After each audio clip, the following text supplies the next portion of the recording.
Hey everybody, welcome to our page all about what a patent is. The word patent, what does it mean? I'm JD Houvener, owner, founder, and patent attorney here at Bold Patents Law Firm. And this is a fundamental place to start the vocabulary, learning about what the term means.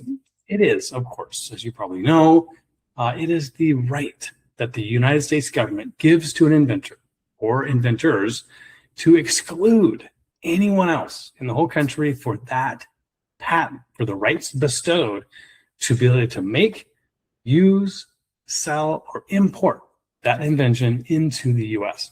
It's a huge, massive right. It's a negative right in a way. You get to have a monopoly, a true monopoly on what you have invented.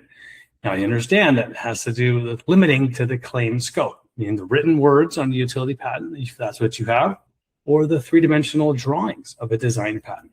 That's what you may own if you have a design patent. So read on below, check out other articles to learn about what types of patents are available.